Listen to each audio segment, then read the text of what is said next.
하나님의 성령께서 하나님의 말씀을 전하는 부족한 종과 또 말씀을 사모하여 들으시는 우리 모든 성도님들에게 기름 부어 주시고 한량없는 은혜를 베풀어 주시기를 바랍니다. 자, 성경은 역사의 주관자는 창조와 심판과 구원도 함께 행하시는 하나님이라고 말씀하고 있습니다. 이것을 믿는 것이 성도요 그리스도인입니다. 그러나 성도들이 하나님께서 역사의 주관자이심을 고백하면서도 때때로 고민하는 문제가 있는데, 바로 악인의 형통과 의인의 고난을 볼 때, 그래서 하나님의 공의가 즉시 실행되지 않는 것처럼 보일 때 정말 하나님께서 역사의 주관자이신 것은 맞는가? 틀림없이 성경은 하나님의 역사의 주관자라 말하고 나도 그렇게 믿는데, 왜 역사의 주관자이신 하나님은 공의가 실행되는 이 일이 더디게 이루어지게 하시고 정말 악인이 형통하며 의인이 고난받는 모습을 보고만 계시는가? 왜 지켜만 보시는가? 왜 악인의 형통으로 고난받는 당신의 백성들을 돌아보시지 않는가? 이런 생각이 들면 정말 하나님께서 역사의 주관자이신가라는 그런 의문이 들 때도 있다는 말입니다. 더욱이 악인의 형통으로 인하여 믿음을 따라 사는 내가 고난을 당하게 되면 더더욱 그런 생각을 하게 됩니다. 불의한 일이 다른 사람에게 일어날 때도 안타까운 일이지만, 그러나 악인의 압제가 나에게 주어질 때는 더 불편하고 왜 하나님께서 나를 돌아보시지 않는가? 이런 심적인 고통을 느끼게 된다는 말이죠. 이와 관련하여 지난주에 우리는 하나님의 섭리는 우리가 다 이해할 수도 없고, 우리의 짧은 머리에 하나님께서 내가 왜 이렇게 한다, 우리가 이 땅을 살고 있는 동안에는 다 설명해 주셔도 우리는 이해할 수가 없습니다. 우리가 하나님의 섭리를 다 이해할 수 없다 해도, 그러나 이 분명한 원칙은 우리가 꼭 붙들어야 된다고 지난주에 말씀을 드렸는데, 하나님은 항상 오르시고 여전히 역사의 주관자이시고 악인을 심판하는 심판자이시며 궁극적으로 사랑으로 그 백성을 인도하시는 분이시고, 우리 눈에 하나님은 숨어 계시는 분 같아 보이나 결국 하나님은 누구신가? 구원자 이스라엘의 하나님, 저와 여러분의 구원을 위하여 역사하시는 하나님이라는 것을 살펴보았습니다. 오늘 말씀을 통해서는 우리가 이해할 수 없는 일을 만났을 때 성도가 무엇을 해야 하는가를 중점적으로 생각을 해보고자 합니다. 왜 역사의 주관자이신 하나님은 우리가 살고 있는 현실 속에서 또는 나의 삶 속에서, 나와 내 가정에서 내가 이해할 수 없는 문제, 해결할 수 없는 문제들을 허락하시는가 의문이 들 때 그리스도인의 반응은 두 가지로 나타날 수 있습니다. 첫째는 상황을 인하여 믿음이 연약해지거나 낙심하여 시험에 든 사람들은 하나님을 원망하며 더 깊은 낙심과 영적인 침체에 빠질 수 있습니다. 저와 여러분 모두가 이것을 매우 조심하고 경계해야 합니다. 우리는 상황이 어떠해도 여전히 이런 낙심이나 좌절이나 영적 침체에 떨어져 하나님께 나아가 기도하는 것을 그치는 그런 자리에 나아가지 않도록 정말 조심해야 하고 하나님의 은혜를 구해야 합니다. 이런 어려운 일을 만났을 때 성도들의 또 다른 반응은 그럼에도 불구하고 하나님께서 당장 공의를 시행하시거나 또는 우리가 원하는 대로 모든 것이 이루어지지 않는다 할지라도 그럼에도 불구하고 믿음으로 여전히 하나님께 나아가 경배하고 기도하는 것입니다. 그러나 기도에도 모든 문제가 즉시 해결되는 것은 아니죠. 하나님께서 침묵하시는 것 같은 상황은 계속되기도 하는 것입니다. 그래서 성도는 마음속에 내가 기도했는데, 특별히 이제 초신자들이나 어린아이들이 그런 고민을 하죠. 여러 가지 아이들 수준의 몸이 아팠을 때, 또 내일 소풍 가는 날인데 지금 비가 와서 기도를 하죠. 하나님, 몸이 아픈데 깨끗이 낫게 해주세요. 내일 소풍을 가야 되는데 비가 오지 않게 해주세요. 정말 아이들의 그런 기도를 하나님께서 즉각 들어주셨으면 너무나 좋겠습니다. 그런데 때로 우리가 간구하는 기도에 하나님은 즉각적으로 역사하시지 않으시는 경우도 있습니다. 이럴 때가 되면 또 다시 의문이 마음속에 고개를 쳐들죠. 하나님이 역사의 주관자이시고 통치자이신데 악인이 형통하고 그 악인의 행사가 나를 찾아와 고통스럽게 하고, 또 내가 이런 문제를 위해 기도할 때 역사의 주관자이신 하나님께서는 왜 빨리 이 문제를 해결해 주시지 않는가? 왜 하나님은 기도해도 여전히 침묵하시는가? 한 번, 두 번 고민하지 않으신 성도님들이 없는 줄 압니다. 또한 하나님께서 우리 기도에 응답하실 때에도 내가 원하는 대로의 기도 응답이 아닐 때가 많이 있습니다. 예를 들어 내가 구한 것은 과일로 치면 사과를 주십시오 했는데 사과가 아닌 배를 주시는 때가 있습니다. 우리 성도님들은 어떠십니까? 한 번도 이런 문제로 고민해 본 적이 없으십니까? 그럼에도 불구하고 입 밖으로 쉽게 이런 말들을 끄집어내지 못하는 것이죠. 그런 이야기를 하게 되면 내 말이 덕을 세우지 못하고 다른 사람을 낙심하게 될까 봐, 또는 하나님께 불경죄를 짓는 것 같아서 그냥 마음에 묻어두는 분들도 없지 않아 있는 것 같습니다. 저 개인적으로도 하나님 이 상황을 바꿔주시면 좋겠습니다. 열심히 기도했는데 하나님께서 침묵하시는 때도 있었고, 또 내가 기도한 대로의 응답이 아니라 하나님께서 다른 방식으로 응답해 주시는 것들을 경험하며 지금껏 살아오고 있습니다. 물론 기도한 대로 응답해 주신 일들이 훨씬 더 많이 있습니다. 자, 왜 그럴까요? 왜 기도한 대로 바로 응답하지 않으시고 때로는 우리가 기도한 것과 다른 방식으로 하나님은 응답하십니까? 이유는 하나님의 지혜에 비추어 볼 때 저와 여러분은 너무나 눈앞의 것만 보고 기도한다는 사실입니다. 하나님의 섭리는 크고 넓게 역사하여 당장은 내 기도에 응답하지 않으셨으나 결국 하나님께서 응답하신 방식이 훨씬 영광스럽고 훨씬 크고 복된 결말을 주셨음을 고백하지 않을 수가 없는 것이죠. 여러분, 만일 그리스도인의 모든 기도에 하나님께서 다 응답하신다면 이 세상은 어떻게 보면 혼란 그 자체일 것입니다. 4월 15일에 국회의원 총선거가 있어서 수많은 사람들이 너도 나도 국회의원이 돼서 나라를 위해 봉사해 보겠다 이렇게 출마한 사람이 많은데 그 모든 사람이 다 붙을 수는 없죠. 국회의원 수는 정해져 있고 또 대통령이 되겠다 꿈을 꾸는 사람들이 많이 있는데 그 꿈을 꾸는 사람마다 다 대통령이 된다면 이 작은 나라는 아마 100개 나라로 분리를 시켜도 부족할 것입니다.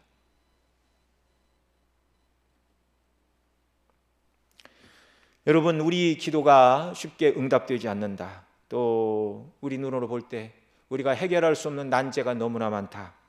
이런 의문이 들 때에도 여러분 낙심하지 말고 여전히 하나님께서 역사의 주관자이시고 여전히 내 기도를 들으시는 분이라는 분명한 확신을 가지고 하나님께 나아가 기도해야 합니다. 이것 말고 성도에게는 다른 선택의 여지가 없는 것이죠. 우리 삶에서 일어나는 불의한 문제, 이해할 수 없는 문제들은 늘 성도들뿐만 아니라 믿지 않는 세상 사람들에게도 과연 하나님이 살아계시는가 하는 그런 고민의 문제들이었습니다. 세계 1, 2차 대전이 발생하기 전에는 세상 사람들이 기독교를 공격할 때 막 발달하기 시작한 산업과 과학의 발달로 인하여 사람들은 계몽주의, 이성주의에 치우쳐 세상 모든 것을 하나님께서 지으시고 통치하신다는 이 창조론을 거부하고 진화론을 주장하였습니다.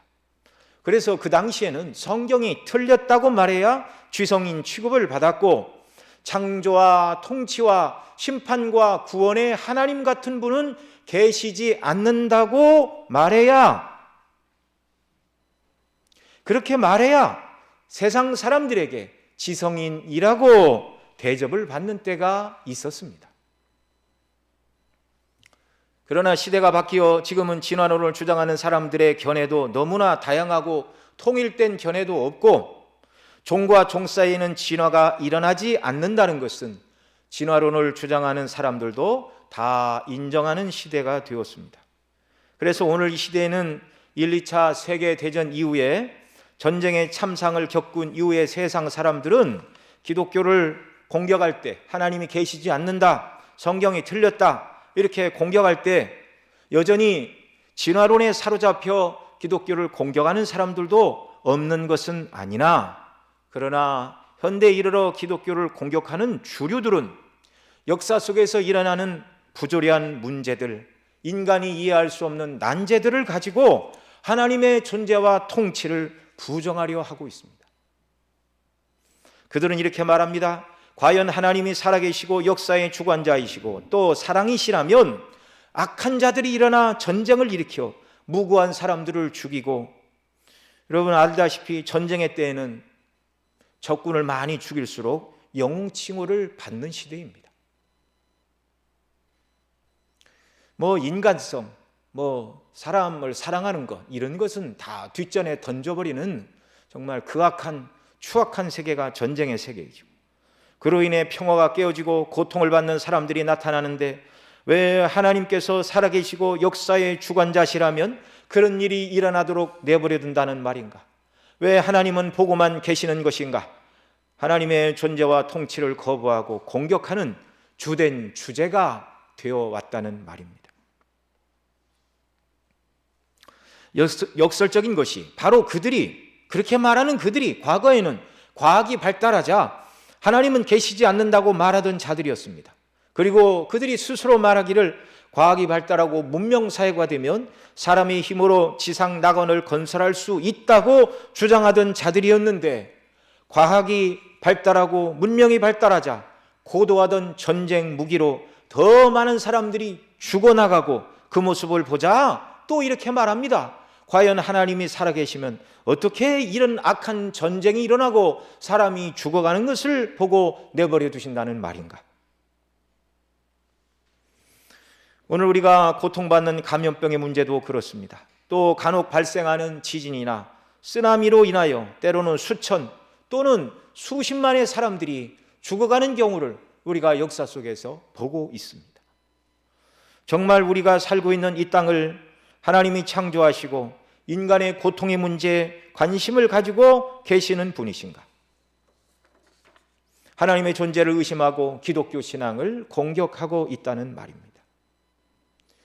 그러나 여러분, 지난주에도 말씀을 드렸지만 인간의 죄에 비하면 하나님의 진노는 정말 경미하게 나타나고 있다는 것을 알아야 되고, 하나님의 영원한 진노는 지옥 형벌에서 꺼지지 않고 계속 부어지는 날이 반드시 온다는 것을 우리가 다시금 잊지 말아야 하는 것입니다.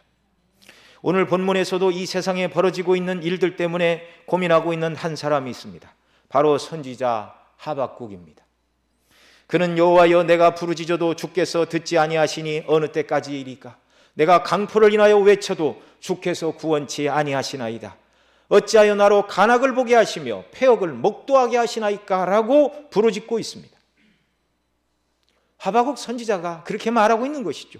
하나님 지금 이 땅에 벌어지는 악을 보고 계십니까? 그런데 왜 악인들의 행사를 두고만 보십니까? 악한 사람들이 의인을 괴롭히고 있는데 왜 하나님은 내 기도에 응답하지 않으십니까? 어느 때까지 주께서 구원치 않으십니까? 이것이 하박국 선지자가 스스로 해결할 수 없는 신앙의 난제였습니다. 오늘 우리는 왜 자유롭게 함께 모여 예배드릴 수가 없는가? 하나님께서 왜 이런 때를 허락하시는가? 아이들도 학교를 가지 못하는 일이 발생하고 있습니다. 이런 일들이 계속되면 소비가 줄고 산업의 생산량이 줄고 경기가 후퇴하고 실업자가 늘어나 어려운 사람들이 더 고통을 받게 되는데, 언제까지 혼란이 계속될 것이며, 또한 우리가 기도해도 속히 바이러스가 사그러들지 않는 이유가 무엇인가? 왜 하나님은 우리 기도에 속히 응답하시지 않는가? 이런 마음이 저와 여러분 마음에 드는 때라 할지라도, 여러분, 우리가 할 일은 여전히 낙심하지 말고 하늘의 하나님, 그리스도 안에서 우리를 구속하신 구원의 하나님께 나아가 긍휼과 자비를 베풀어 달라고 기도하는 일이라는 말입니다. 하바국의 의문에 찬 기도에 하나님은 끝까지 침묵하지 않으셨습니다. 1장에 보면 하바국은 어찌하여 나로 간악을 보게 하십니까? 또 13절에 보면 어찌하여 괴율한 자를 방관하십니까? 또 어찌하여 잠잠하십니까? 라고 기도하는데 하나님의 응답은 이제 1장부터 주어졌죠. 그리고 2장에 가면 또 말합니다. 너의 간절한 기도를 드리지만 하나님은 정한 때가 있다. 3절에는 비록 더딜지라도 기다리라. 4절에서는 오직 의인은 믿음으로 말미암아 살리라 대답해 주셨습니다. 결국 간절히 기도한 하바국의 모든 의문이 풀렸습니다. 자기가 기도한 대로 응답하시지 않았지만 모든 의문이 풀렸고 화가 났던 마음이 누그러지고 오히려 하나님을 찬양하게 되었습니다. 외적인 상황은 조금도 변하지 않았는데 말입니다. 저와 여러분이 구해야 될 은혜가 바로 이것인 줄 믿습니다. 간절히 기도해도 내 뜻대로 응답하시지는 않는다 할지라도 아버지의 선하신 뜻을 우리에게 보여주시고 깨닫게 하심으로 말미암아 여전히 환경은 어렵고 고난이 계속된다 할지라도 구원의 하나님을 향하여 찬양하며 기뻐 영광 돌리도록 기도하는 저희들에게 은혜를 더하여 주실 줄로 믿습니다. 그런 은혜와 기쁨을 누리도록 쉬지 않고 주 앞에 나아가 간구하고 기도해야 하는 것입니다. 그러면 하바국 선지자가 하나님을 향하여 부르짖고 의문을 제기하는 구체적인 내용은 무엇이었습니까? 2절로 4절에 보면 우리 2절 3절 말씀 먼저 같이 함께 읽겠습니다. 여호와여 내가 부르짖어도 주께서 듣지 아니하시니 어느 때까지니까 내가 강포를 인하여 외쳐도 주께서 구원치 아니하시나이다. 어찌하여 나로 간악을 보게 하시며 폐역을 목도하게 하시나이까. 대저 겁탈과 강포가 내 앞에 있고 변론과 분쟁이 일어났나이다. 당시 유대 사회는 도덕적으로 탈선한 사회였습니다. 2절에 보면 강포, 3절에도 간악, 폐역, 겁탈, 강포가 있다고 말하는데 이로 인하여 2절 하반절에는 정치적으로 변론과 분쟁이 일어났다 이렇게 말하고 있습니다. 4절에서는 4절 말씀 또 읽습니다. 이러므로 율법이 해이하고 공의가 아주 시행되지 못하오니 이는 악인이 의인을 애워쌌으므로 공의가 굽게 행함이니이다. 여기 4절 말씀에서는 영적으로 종교적으로 율법과 공의가 시행되지 못하고 무시당하는 사회에 악인이 의인을 애워싸는 사회였다고 말하고 있습니다. 당시 상황은 영적으로 깨어있는 하바국 선지자가 보기에 도덕적으로 파산한 나라요, 정치적으로 자기 입장만 주장하는 욕심으로 얼룩진 추악한 사회요, 영적으로 하나님의 말씀을 버린 백성들로서 모든 면에서 심판의 끝에 다다른 그런 세상이었습니다. 사회 전반에 퍼져 있는 악으로 인해서 선지자는 분개하고 있고 악인에게 속히 공의를 시행해 주시기를 기도하고 있었습니다. 2절에 보면 당시 발생했던 강포가 선지자 개인에게도 찾아왔다고 말합니다. 선지자와 상관없이 벌어지는 악한 사회의 타락상도 문제인데 이 타락으로 인한 강포를 선지자가 당해야 했다는 말이죠. 내가 강포를 인하여 외쳐도 주께서 구원치 아니하시나이다. 강포라는 말은 난폭한 행동이라는 말인데 이 말이 처음 쓰인 것은 하나님께서 노아 시대 홍수로 세상을 멸망하실 때 표현입니다. 온 세상이 하나님 앞에 회개하여 강포가 충만한지라. 노아 당시 노아의 가족을 제외하고 홍수로 심판하셔야 할 만큼 회개하고 강포가 심하였는데 하바국 선지자 시대에 그런 강포가 만연했다. 개인적으로 하바국 선지자가 그런 강포를 당했다는 것입니다. 이렇게 혼란한 시대를 살았던 하바국 선지자의 생전에 유대 땅에는 어떤 일이 벌어지고 있었습니까? 1장 5절에 보면 여호와께서 하바국의 기도를 들으시고 첫 번째 응답하시면서 이렇게 말씀하십니다. 내가 갈대아 사람들을 일으킬 것이다. 그들로 유다를 심판할 것이라 말씀하시는데 갈대아 사람들은 바벨론을 말하죠. 아직 바벨론이 아수르를 물리치고 백번을 차지하기 전입니다. 지난주에는 이사야 45장 말씀을 드렸는데 아수르의 침략 이후 바벨론 침략을 앞두고 있는 이사야 선지자보다 조금 뒤에 예레미야와 동시대의 선지자가 이 하박국 선지자였습니다. 대다수의 개혁주의 구약학자들은 이 하박국의 배경은 유다왕 요시야 말기부터 그의 아들 여호야김 초기에 있었던 사회 상황을 보고 선지자가 기도하였고 그 기도에 하나님이 응답한 것이라 이렇게 말씀합니다. 특별히 구약학자인 김희보 목사님의 이 주애서를 보면 하박국이 강포를 당하던 시대를 여러 정황 증거상 유다 왕 여호야김 시대라고 시대를 특정하며 주애를 하였습니다. 여호야김의 아버지는 선한 왕 요시아였습니다. 그가 하나님의 은혜 가운데 선한 왕으로 종교개혁을 일으키고 여러 가지 선한 일을 많이 했죠. 그런데 주전 609년 애굽의 바로 누구가 아수르를 침략한다는 이야기를 듣고 이 요시아 왕이 무깃도로 가서 바로 누구를 맞서 싸우다가 전사를 합니다. 그러자 이제 군인들이 그 시체를 데리고 와 열조의 묘실에 장사를 하고 그의 아들 여호아스를 왕으로 삼았습니다. 3개월이 지났는데 여호아스는 악한 왕이었습니다. 바로 누구가 내려와 여호아스를 포로로 잡아가고 요시아의 다른 아들인 엘리야김을 이름을 바꿔 여호야김으로 바꾸고 그를 왕으로 세웠습니다. 그리고 은 100달란트와 금 1달란트를 벌금으로 내게 했고요. 이 여호야김은 바로 누구의 명령대로 그 많은 돈들을 백성들에게 부과하여 바로에게 주었는데 국민 각 사람에게 액수를 정하고 은금을 늑봉하였더라. 이것이 열왕기상 23장의 내용입니다.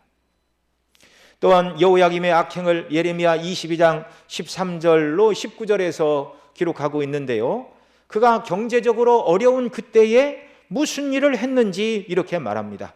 불의로 그 집을 세우고 불공평으로 그 다락방을 지으며 그 이웃을 고용하고 그 고가를 주지 아니하였다. 여러분, 왕이 짓는 집은 평민이 사는 집이 아니라 궁전입니다. 표준 세번역에서는 불의로 궁전을 짓고 불법으로 누각을 쌓으며 동족을 고용하고도 품삯을 주지 않는 너에게 화가 미칠 것이라고 번역하고 있습니다. 그런 여호야김에게 하나님은 예레미야를 보내시어 내가 백향목으로 집 짓기를 경쟁함으로 왕이 될 수 있겠느냐? 백향목으로 아름다운 궁궐을 짓는다고 너의 왕권이 강화되고 너의 왕됨이 세상 가운데서 온전해지겠느냐? 그 말씀입니다. 내 아비 요시아를 말하지요. 그는 먹지 않고 마시지 아니하였으며 공평과 의리를 행하지 아니하였느냐? 그때 그가 형통하였느니라. 그는 가난한 자와 궁핍한 자를 신원하였고 형통하였나니 이것이 나를 알미 아니냐? 요시아 왕은 여호와 하나님을 아는 자였습니다. 지식으로 아는 자였을 뿐만 아니라 하나님을 경외함으로 체험적으로 아는 자였습니다. 그래서 그는 먹고 마시는 일에 창념하고 궁궐을 크게 짓는 일에 마음을 두지 않고 하나님의 공법에 따라 가난한 자와 궁핍한 자를 신원하는, 그럴 때 하나님께서 그에게 형통의 은혜를 주셨던 것이죠. 그런데 그의 아들 이 여호야김은 정반대로 행하고 있었습니다. 그러나 내 눈과 마음은 탐난과 무죄한 피를 흘림과 압박과 강포를 행할 뿐이니라. 하나님 보시기에 여호야김은 강포를 행하는 왕이었습니다. 하박국 선지자가 오늘 본문에 말하고 있는 내가 강포를 보고 있습니다, 그 말이 직접적으로 여호야김 왕이라고 말하고 있지는 않지만 그 왕의 모든 행사가 강포스럽고, 왕이 그러니 관리가 그렇고 힘 있는 백성들이 힘없는 자에게 강포를 부리는 것은 말할 필요가 없는 것이죠.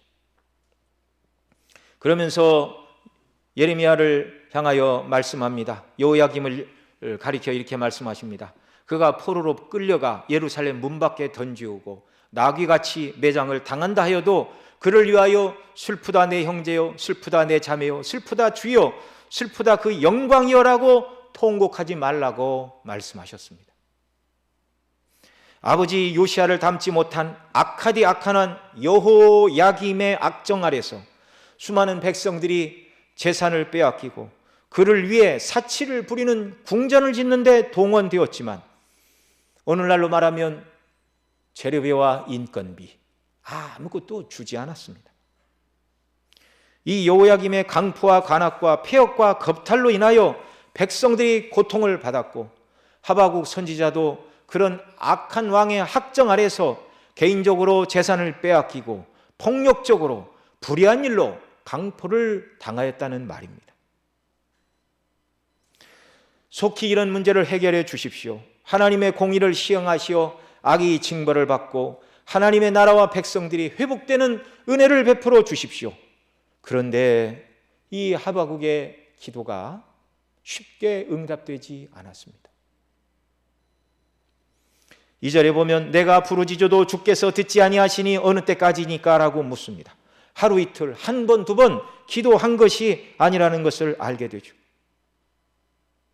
3절에 보면 겁탈과 강포가 있고 변론과 분쟁이 일어났나이다 이렇게 말하는데요, 그는 기도할 뿐만 아니라 자기 눈앞에 벌어지고 있는 간악과 폐역과 겁탈과 강포의 문제를 가지고 관리들에게 나아가 하나님의 법, 율법을 기반으로 바르게 다스려야 한다고 말한 것으로 보여집니다. 그러자 왕과 그의 신하들은 율법을 따라 판단하지 않고 무욕에 빠져서 자신들의 잘못을 회개하고 돌이키기는커녕 도리어 자신들의 악행을 정당화하려고 논쟁이 벌어졌습니다. 그 표현이 바로 변론과 분쟁이 일어났나이다 라는 표현입니다. 악을 정당화하려는 변론과 분쟁이 많아지는 사회, 부패하고 악한 사회입니다. 그러니 4절이 말하는 것처럼 종교적으로 영적으로 율법이 해이해지고 공의가 아주 시행되지 못하는 그런 시대였습니다. 당시 여호야김 왕은요, 하나님의 말씀을 전혀 두렵게 생각하는 사람이 아니었습니다. 이 사실을 예레미야 36장에 기록하고 있는데, 예레미야가 하나님께서 주신 말씀을 입으로 불러줄 때 바룩이 여호와의 말씀을 양피지에 이렇게 기록을 했습니다. 그래서 여호와를 통하여 주신 말씀을 이제 서기관 엘리사마의 방에 갖다 놓았고, 이 소식을 이제 여호야김 왕에게 이야기를 했습니다. 예레미야 선지자가 전한 하나님의 말씀이 서기관 엘리사마의 집에 있습니다. 그러자 여우디를 보내어 가져오라 명하고, 여우디가 3편 4편을 낭독하면 이 왕이 무슨 일을 했는가? 작은 칼로 그것을 연하여 베어 겨울 궁전 안에 피운 화로에 던져 넣어 태웠다라고 말하고 있습니다. 감히 유다의 왕이, 다윗의 후손이 하나님께서 선지자를 통하여 주신 말씀을 기록한 이 책을 칼로 베어내어 화로에 던져 불태우는 행동을 하고 있다면, 그에게 있어서 하나님의 말씀은 통치의 원리가 아니었습니다. 그에게 있어서 하나님의 말씀은 생명의 법이 아니었습니다. 그에게 있어 하나님의 말씀, 율법은 어떤 근거도 원리도 되지 않는 이방왕과 똑같은 악한 왕이라는 것입니다. 왕이 하나님의 말씀을 버린 시대, 왕의 신하와 관리들도 그 왕과 함께 타락한 시대, 그로 인하여 백성들이 도탄과 비탄에 빠져 있고 정말 정의가 시행되지 않고 강포가 횡행하는 그 시대, 여호야김이 통치하는 시대요, 하박국 선지자가 살던 시대였다는 것입니다. 여러분, 그에 비하면 우리가 살고 있는 시대는 훨씬 더 좋은 시대라는 것을 알게 됩니다. 하박국이 당했던 그런 불의한 일들, 이해할 수 없는 그런 문제들에 비하면 오늘 우리가 당하고 있는 문제는 오히려 가벼워 보입니다. 여러분, 사회가 그 정도 되면 상당수 많은 사람들은 낙심하고 좌절하고 뒤로 물러가고, 하나님의 공의가 어디 있습니까? 하나님 우리 기도를 듣지 않으시는군요 라고 낙심하고 영적인 침체에 빠질 만한 상황입니다. 하박국 선지자가 보기에도 그러하였습니다. 그런데 이러한 때에라도 하박국 선지자는 낙심하거나 좌절하거나 절망하지 않고 끝까지 하늘의 하나님, 역사의 주관자요 심판자이신 하나님께 나아가 기도했다는 사실입니다. 우리가 이 어려움으로 인하여 마음대로 예배할 수 없는 환경, 고난의 때를 만났습니다. 여러분, 우리가 무엇을 해야 될까요? 더욱더 기도해야 하는 때인 줄로 믿습니다. 때로 사업이 어려워질 수도 있고요, 건강에 문제가 생길 수도 있고, 원치 않는 일들이 발생하여 우리를 고통스럽게 할 수도 있습니다. 이때 우리가 하나님 어찌하여 이런 고난을 주십니까? 원망하고 낙심하고 좌절하는 대신에 무엇을 해야 합니까? 선지자처럼 기도해야 하는 줄로 믿습니다. 여러분, 고통스럽고 힘들고 낙심되고 절망스러울수록 성도가 해야 할 일은 하나님 앞에 나아가 경배하고 기도하는 일 말고 또 무엇이 있겠습니까? 상황이 고통스러워 기도했더니 한 번, 두 번 기도했더니 그래도 응답하지 않으신다라고 생각이 들 때라도 여러분, 낙심하지 말고 끝까지 기도해야 됩니다. 그 끝까지는 언제이죠? 응답하여 주실 때까지입니다. 하바국은 기도하는 선지자였습니다. 동시대 선지자인 예레미야도 기도하는 사람이었습니다. 예레미야를 눈물의 선지자라고 말하는데 예레미야 9장 1절에 보면 이렇게 말합니다. 어찌하여 내 머리는 물이 되고 내 눈은 눈물의 근원이 될고 그렇게 되면 살육당한 내 딸 백성을 위하여 주야로 고급하리로다. 예레미야도 백성들의 죄와 악함으로 인한 타락, 그것을 인하여 나라가 망하고 바벨론의 포로로 잡혀가게 될 것이란 하나님의 징계와 진노의 말씀을 듣고 그는 울면서 기도하지 않을 수 없었습니다. 예레미야 애가는 예루살렘이 망한 다음에 망한 그 성읍을 보고 눈물로써 정말 울면서 기도하는 내용입니다. 하바국 선지자도 이런 상황에서 끈질기게 하나님께 기도하였습니다. 우리는 하바국 선지자가 당한 것과 같은 고난은 당하지 아니하였습니다. 더 큰 고난이 때로 우리를 찾아오고 우리 기도가 내가 원하는 방식대로 응답받지 못한다 해도 우리는 여전히 하나님 앞에 기도해야 합니다. 어려움의 때 기도밖에 다른 것이 없는 것입니다. 여러분, 기도는 힘들고 어려운 일입니다. 사람들은 전혀 알아주지 않습니다. 그러나 오늘의 현실을 인하여 하나님 앞에 무릎 꿇고 기도하는 성도들을 하나님께서 찾으시고 기뻐하시고 그 성도들의 기도를 들으시고 긍휼을 베풀어 주시는 자비의 하나님이심을 우리가 한시도 잊어서는 안 될 것입니다. 오늘 우리는 구약시대에 하나님께서 불러 쓰셨던 선지자들인 하바국도 아니고 예레미야도 아닙니다. 그러나 저와 여러분은 그리스도 안에서 예수님을 닮아야 하는 자들로 부르심을 받았습니다. 우리 주 예수님은 구약에 예언한 메시아, 기름 부음을 받은 자, 신약의 용어로는 그리스도로서 이 땅에 참된 하나님의 왕이요, 하나님이 세우신 제사장, 하나님이 세우신 선지자의 직임을 감당하러 오셨고 온전히 감당하시고 우리의 주와 왕이 되어 주셨습니다. 그리스도 안에서 오늘 저와 여러분도 이 땅에서는 그리스도의 왕권을 드러내는 자들이 되어야 합니다.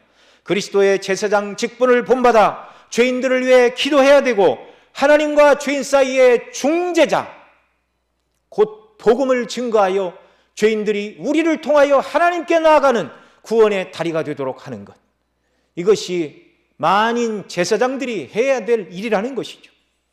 또한 그리스도의 선지자직을 본받아서 악한 세상에 하나님의 바른 뜻을 증거하고 위하여 기도해야 합니다. 저와 여러분 모두가 목회자인 저나 우리 장로님들, 집사님들, 권사님들 뿐만 아니라 모든 성도님들이 그리스도 안에서 이런 사람들로 부르심을 받았음을 기억해야 합니다. 하바국 선지자의 계속되는 기도에 하나님은 응답하셨습니다. 여호와여, 내가 부르짖어도 주께서 듣지 아니하시니 어느 때까지리이까? 어찌하여 나로 간악을 보게 하시며 어찌하여 괴율한 자를 방관하시며 어찌하여 잠잠하십니까? 라는 기도에 하나님은 응답해 주셨습니다.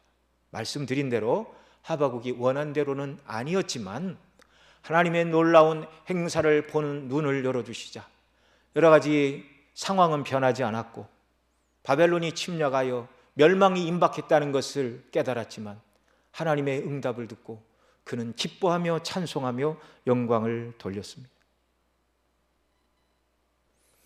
오늘 우리에게는 하박국과 같은 시대의 죄악을 보고 죄로 인하여 진노하시는 하나님의 두려운 징계 앞에서 하나님의 용서와 회복을 간구하고 구해야 하는 줄로 믿습니다.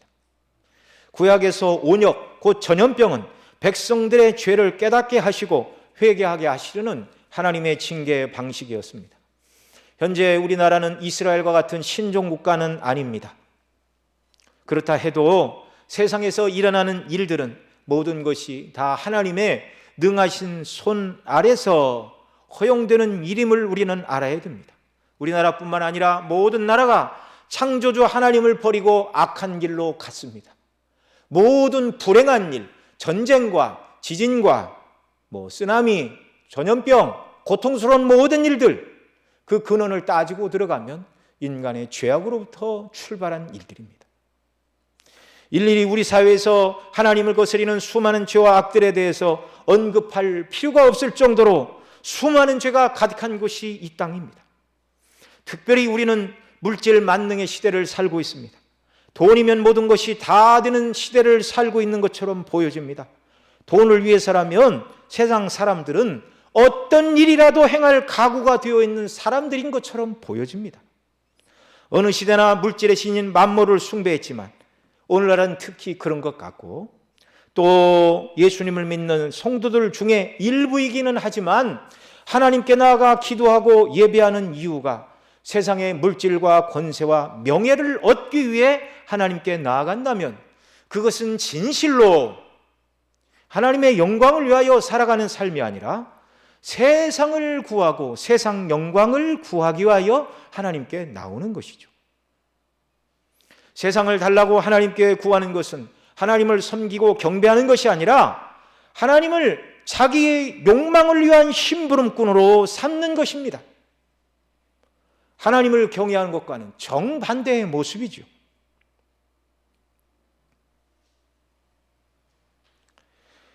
하나님의 사람인 저와 여러분이 해야 될 가장 큰 일이 무엇입니까? 하나님을 경외함을 인하여 하나님을 사랑하는 것입니다. 그 하나님의 영광을 위하여 살아가는 것입니다. 이것에 벗어나 도리어 하나님을 내가 원하는 세상의 복락을 얻기 위한 도구로 하나님을 찾는다면 하나님을 멸시하는 행위가 된다는 것을 기억해야 되고, 만일 하나님보다 무엇을 더 사랑하고 있다면 이것이 저와 여러분이 오늘날 회개해야 할 가장 첫 번째 제목이 될 줄로 믿습니다. 여러분, 우리가 하나님보다 더 사랑한 것들이 있다면 하나님 아버지 용서하여 주시기를 위하여 깨어 기도하고 회개해야 하는 줄로 믿습니다. 또한 우리가 살고 있는 이 시대는 음란하고 악한 소돔과 고모라와 별로 다를 것이 없는 시대입니다. 간통은 죄가 아니라고 국가에서 말하는 시대가 되었고, 성경이 금하는 동성애도 역시 죄가 아니라고 말하는 시대를 우리가 살고 있습니다. 여러분, 지난주 뉴스에 제일 먼저 등장한 게 이 코로나, 그 다음에 무슨 4월 15일에 있을 국회의원 선거, 그 다음에 많이 등장한 것이 저는 뉴스를 자주 보지는 않았지만 성범죄에 관한 몇몇 사람들의 이야기. 시대가 얼마나 성적으로 타락했는지를 단적으로 보여주고 있습니다. 이런 혼탁한 세상에서 세상 사람들은 어쩌든지 그리스도인들은 정결한 그리스도의 신부로 서서 이 땅을 살아가야 됩니다. 하나님을 살아가는 것과 맥을 같이 하는 것이죠. 사도 바울은 고린도후서 11장 2절에서 내가 하나님의 열심으로 너희를 위하여 열심을 내노니 내가 너희를 정결한 처녀로 한 남편인 그리스도에게 드리려고 중매함이로다 라고 하였습니다. 예수님 믿고 구원받은 성도들은 남편으로 그리스도를 삼아 정결한 처녀로 그리스도의 정결한 신부로 이 땅을 살아가기를 소망하고 그렇게 힘써야 한다는 것입니다. 교회와 성도가 주님을 사랑하고 그 영광을 위해 정결하고 성결한 모습으로 살아갈 때 그리스도인의 이런 아름다운 모습을 보고 세상도 변화를 받게 되는 줄로 믿습니다. 믿는 성도들이 더 주님만 사랑하고 이 사회가 이런 음란한 자리에서 돌이키는 은혜를 베풀어 달라고 저와 여러분이 또한 회개하며 기도해야 할 줄로 믿습니다. 무엇보다 공예배가 속히 회복되는 이런 은혜를 위해서 여러분 모두 기도해 주시기 바랍니다. 늘 드리는 말씀이지만 교회는 공예배를 통하여 복음이 증거되고 하나님이 영광을 받으셨고 복음 전도의 역사가 일어났습니다. 공예배로 함께 모이는 일을 통하여 성도들이 은혜 받고 받은 은혜를 함께 나누고 교제하고 먼저 선자가 연약한 자를 돌봐주는 이 방식을 통해서 지금껏 하나님께서 교회를 세워 오셨고 택한 백성들을 구원해 오셨다라는 사실입니다. 오늘도 여러 가지 이유로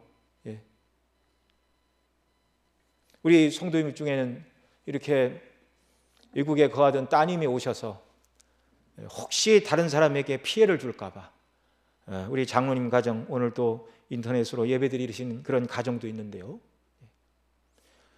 정말 이 자리에 나오지 못하셔도 간절히 예배를 사모하고 또 나로 인하여 다른 사람에게 감염의 우려가 있을까, 이게 증상이 없어도 이게 다른 사람에게 전파가 된다고 그러니 이런 염려 가운데 집에서 예배 드리시는 우리 성도님들도 많이 계신 줄 아는데요. 정말 하나님께서 속히 이 모든 전염병이 물러가는 은혜를 베풀어 주셔서 자유롭게 하나님을 예배하며 영광을 돌리도록 긍휼의 은혜 베풀어 주시기를 위해서 더욱더 기도해 주시기 바랍니다. 정말 이런 기간이 길어지지 않도록 하나님 앞에 긍휼의 은혜를 우리가 간구해야 하겠습니다. 또한 이 코로나로 인하여 고통받는 분들을 위해서도 기도해 주시기 바랍니다. 우리나라에도 아직 환자들이 많이 있고 이를 위해 일선에서 수고하는 의사와 간호사, 공무원들, 관계자들이 있습니다. 이런 분들이 지치지 않고 일선에 나가 싸우는 분들이 질병에 걸리는 일이 없도록 붙들어 주시기를 위해 또 기도해야 됩니다. 또한 이탈리아, 스페인, 프랑스, 미국과 일본을 비롯한 여러 나라들이 고통을 당하고 있는데 속히 이 전 세계적으로 바이러스 대유행이 사라지는 은혜를 우리가 구해야 합니다. 또한 이 코로나로 인하여 고통받는 분들을 위해서 할 수만 있으면 작은 금액이라도 헌금하는 일도 주 앞에서 아름다운 일이라고 생각됩니다. 우리가 낙심하지 않고 지치지 않고 기도할 때 주님은 하바국 선지자에게 응답하심과 같이 우리 기도에도 응답해 주실 줄 믿습니다.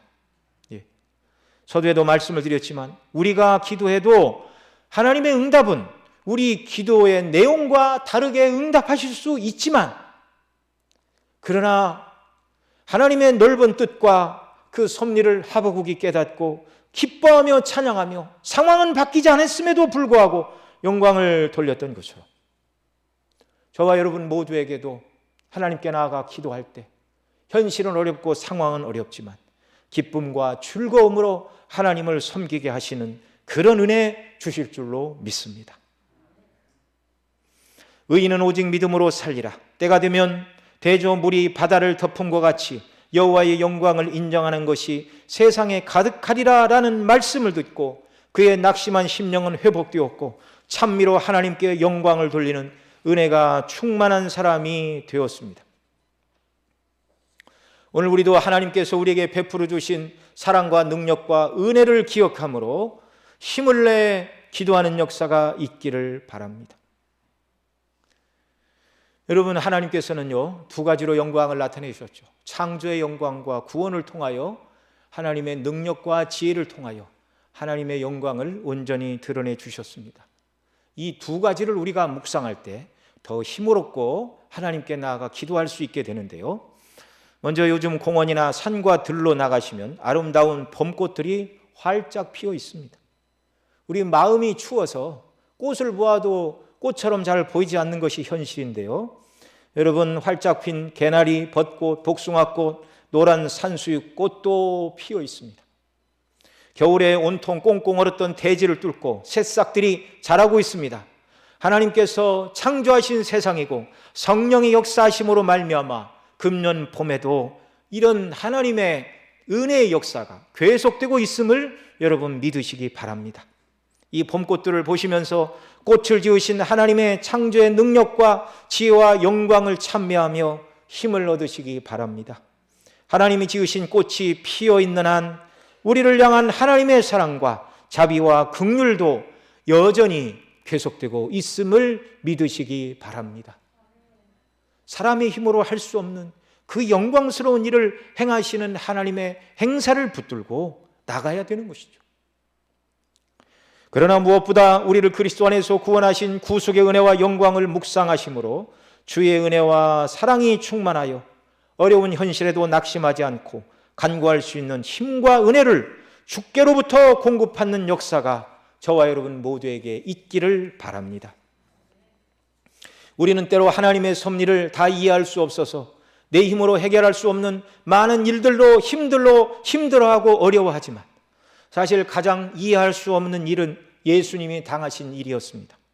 주님은 죄가 없음에도 불구하고 십자가를 끌어안고 끝까지 아버지를 신뢰하며 기도하심으로 죽음의 자리로 나아가셨습니다. 그리스도의 고통스러운 부르짖음에 하나님은 침묵으로 일관하셨습니다. 왜 그렇게 하셨죠? 택한 백성, 저와 여러분의 모든 죄짐을 지고 예수님이 저주를 받고 죽으셔야 했기 때문에 엘리 엘리 라마 사박다니, 나의 하나님 나의 하나님 어찌하여 나를 버리십니까? 라고 고통하며 우리 대신 죄짐을 지고 하나님의 저주와 형벌을 받아야 하셨기 때문에 그렇습니다. 그렇게 하셔야 근원적으로 저와 여러분의 죄가 해결되고 그렇게 하셔야 저와 여러분이 구원받을 수 있기 때문에 그렇게 하신 것이죠. 십자가 후에 부활하시고 승천하심으로 우리 예수님은 만왕의 왕, 만주의 주님이 되셨고 세상 모든 것을 통치하시는 왕으로 계십니다. 모든 인생의 해답은 오직 예수님 안에만 있습니다. 나를 사랑하사 나를 위해 이 땅에 사람의 몸을 입고 오시고 나를 위해 죽으시고 부활하신 예수 그리스도의 이름으로 정말 우리를 지으시고 창조하신 통치의 하나님 앞에 나아가 기도하는 역사가 우리에게 있기를 바랍니다.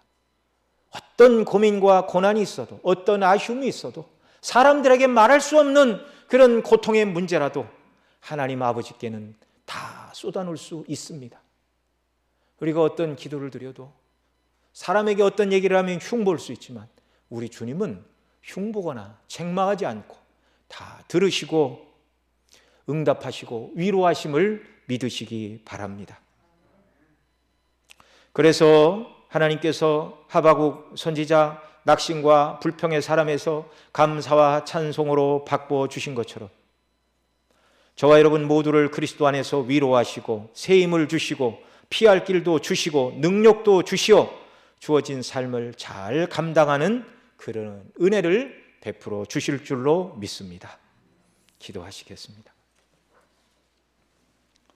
사랑하시는 아버지 하나님, 오늘도 귀한 주일을 맞이하여 사랑하는 성도들이 주님의 몸된 교회로 모여 예배하고 또 여러 가지 형편상 모일 수가 없어서 가정에서 하나님 앞에 예배를 드리고 있습니다. 우리 예배를 기쁘게 받아 주옵소서. 간구하옵나니 우리가 하나님보다 세상을 더 사랑한 우리의 죄악을 용서하여 주시기를 원하옵고 악하고 음란한 이 세대를 치료하여 주시고 먼저 성도들이 그리스도의 정결한 신부로 주 앞에 깨어 주님만을 더욱더 사랑하는 자들이 되게 하여 주시기를 원합니다. 아버지 하나님, 이 코로나로 인하여 전 세계가 고통받고 있습니다. 이 땅의 백성들이 고통받고 있습니다. 긍휼히 여겨 주시어서 속히 모든 질병이 물러가고 자유롭게 하나님을 예배하며 영광을 돌리는 그날이 속히 임하도록 아버지 하나님 긍휼을 베풀어 주옵소서. 이 질병으로 고통당하는 분들, 일선에서 이 질병과 더불어 싸우는 분들을 붙들어 주시고 또한 은혜로 함께하여 주옵소서. 고난의 때 더욱 우리 주 예수 그리스도를 바라보고 묵상하게 하시고 주님 안에서 우리 죄가 사함받고 하나님의 자녀가 된 이 영적인 비밀을 더 깨닫고 기뻐하며 즐거워하며 찬미하며 이 땅을 살아가도록 저희들에게 은혜 더하여 주옵소서. 이 모든 말씀 우리 구주 예수님의 이름으로 기도드리옵나이다. 아멘.